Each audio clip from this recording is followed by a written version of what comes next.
السلام عليكم ورحمة الله وبركاته. ومركلة iyo muuqaal cusub asxaabta igu xiran soo dhawaada barqanimo wanaagsan. maanta waxa ka hadli doonaa caruurta yar yar oo ka hooseeyo 3 sano ilaa iyo u dhaxeeyo 2 sano xafaayada qaabka looga jari karo muddo 4 maalmood ilaa 15 maalmood gudaheeda ah. hooyooyin badan oo waxa jiro caruurta xafaayadaha ku dayaco gaarsiiyo 4 sano 5 sano caruurtina halkaas ay ka qaadaan xanuunada qaar oo maqaarka ka saameey karo, xanuunada qaar oo mar walba dhifeeto ku reeba karo. marka qaabka ugu sahlan oo waxaan rabaa hooyo walbo aad ay u fahmi karto xafaayadan ay uga jari karta caruurta aadka u yar yar. mar walba waxa wanaagsan caruurta markii ay yar yihiin in wixii la qabsi ay la yeeshaan, mar haday weynaadaan waxa ku adkaanayso qaabka wax ay wala qabsan lahaayeen. cunugaaga haduu jiro gabaray cunugaaga haduu jiro 2 sano muhiim jiddan ay ku tahay cunugaas in aad ka jirtid xafaayada. 2 siba way kuugu fiicantaa dhanka dhaqaale ahaan, dhaqaalihii adiga ku soo laaba lahaay xafaayad ayaa gelisay iyo dhanka asaga waxtarka kale waa dhanka caafimaadka la xiriiro oo babyga yar xafaayadii markasto cadibaad uga dhigtay oo mar walba xafaayadii uu ku dhibaateysan yahay maqaarka laga yaabo in dhibaato badan uu ka soo gaaray qaybta xafaayada loo isticmaalo ay ruqruqday ama nabro badan uu ku yeeshay. nadaafad ahaan aad ay u liidato. hooyooyinka qaar ayaa ilmaha xitaa xafaayada ku daahiyo oo markasto dhibaato badan cunuga uu kala kulmayo. saali ajligeeda waxa haboon in hooyada ama waalidka hayo cunugan uu ka fikiro meel dheer oo ilmahan uu ka jiro 2 sano markuu soo gaaro ilaa 3 sano inta u dhaxeyso waa meesha ugu fiican oo caruurta yaryar looga jari kara xafaayada. dhibaato badanna uu ka qaadi karin. meesha waxay helaysaa hawo ku filan, waxay kale helaysaa nadaafad ku filan. meesha waxay noqonaysaa meel caafimaad qabto jirka kale u eg. laakiin meesha xafaayad markii loo isticmaalo waxa laga yaabaa in calaamado ay yeelato ama midab ahaan midabka caadiga ah normalka ah ay ka guurto. saali ajligeeda jiddan ay ku tahay in aad ka jirtid babygaaga xafaayada. qaabka uga jari kartaa marka caruurta isku mid ma ahan. ilmo ayaa maasha Allah xafaayada markii 3 maalmood isku xigto ay arkaan in tajrubo lagu wado ama tijaabooyin lagu wado tababar ah isla waqtigaas la qabsado oo ka jarmo. caruurta qaarna ilaa 15 maalmood inta u dhaxeyso ilaa maalinka aad u bilaawdid ay waxay bilaabayaan in ay sameeyaan isku dayo dagaal badan ah oo mar walba ficilo ay sameeyaan dhulkii ay haleeyaan ama saxaraha ku haleeyaan ama kaadiha ku haleeyaan. laakiin waxa soo dhan dulqaad badan ay kaaga baahan yihiin inaad dulqaadatid laan adiga dan leh.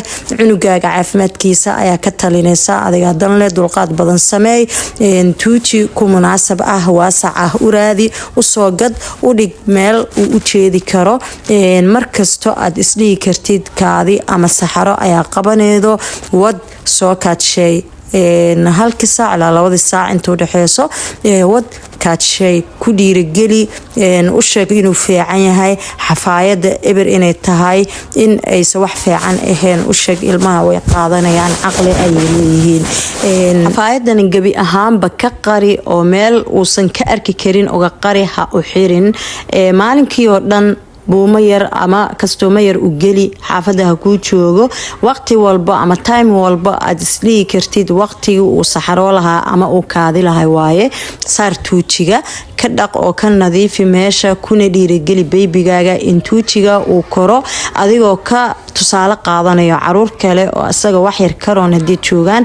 tusi tuujiga ku fariisa caruurtaas kadibna uu fiirinayaa. kadib waxa tiraahdaa hooyo inta ku kaadi ama ku saxaro meeshana fiican hebel iyo kaaga fariisan adigoo tusaale uga dhigayo cunugi kale.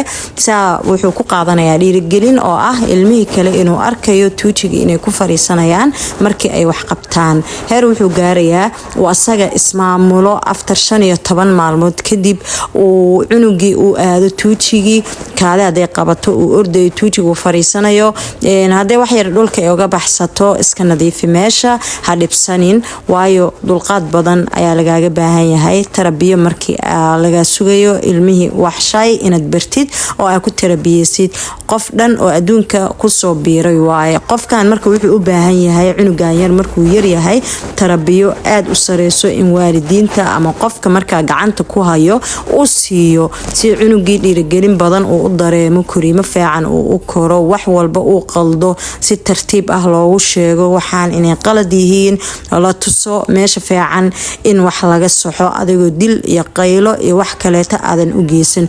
hooyooyinka ilmaha ku qayliyo ama garaaco waqtiga tababarka ay ku guda jiraan haday noqon lahayd waqtiga xafaayada laga jarayo iyo haday noqon lahayd waqtiga masaasada laga jarayo waxaan leeyahay waxaas waxba laguma tarabiyeeyo ka jooji cunugaaga dhibaato badan ayuu ka qaadi karaa argagax ay ugu horeyso si tartiib ah ilmaha wax uga jar adigoo bedelo badan sameynayo dulqaad badan sameynayo wax walba aad isleedahay dhibaato ay ka qaadi karaan ka fogey.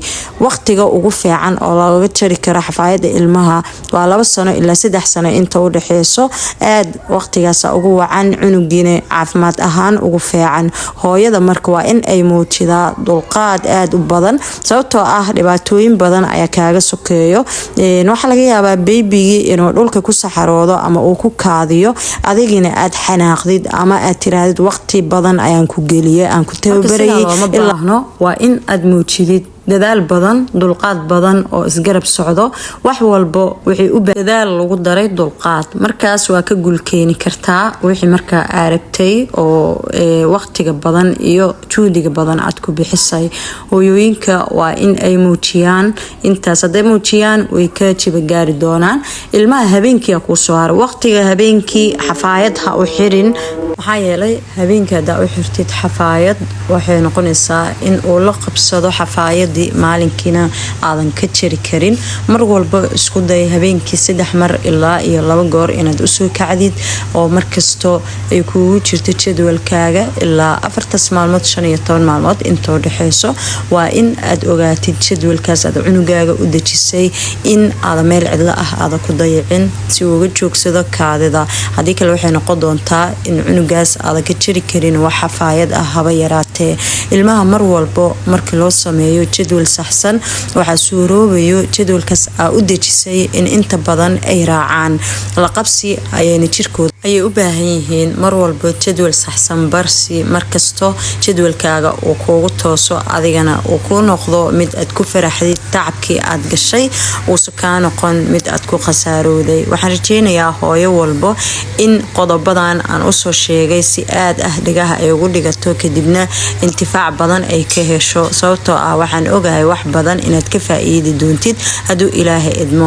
muuqaalka halkan ayaan ku ekeenayaa gabdhaha kale u sheer gareeya. Assalaamu calaykum wa rahmatullaahi wa barakaatuh.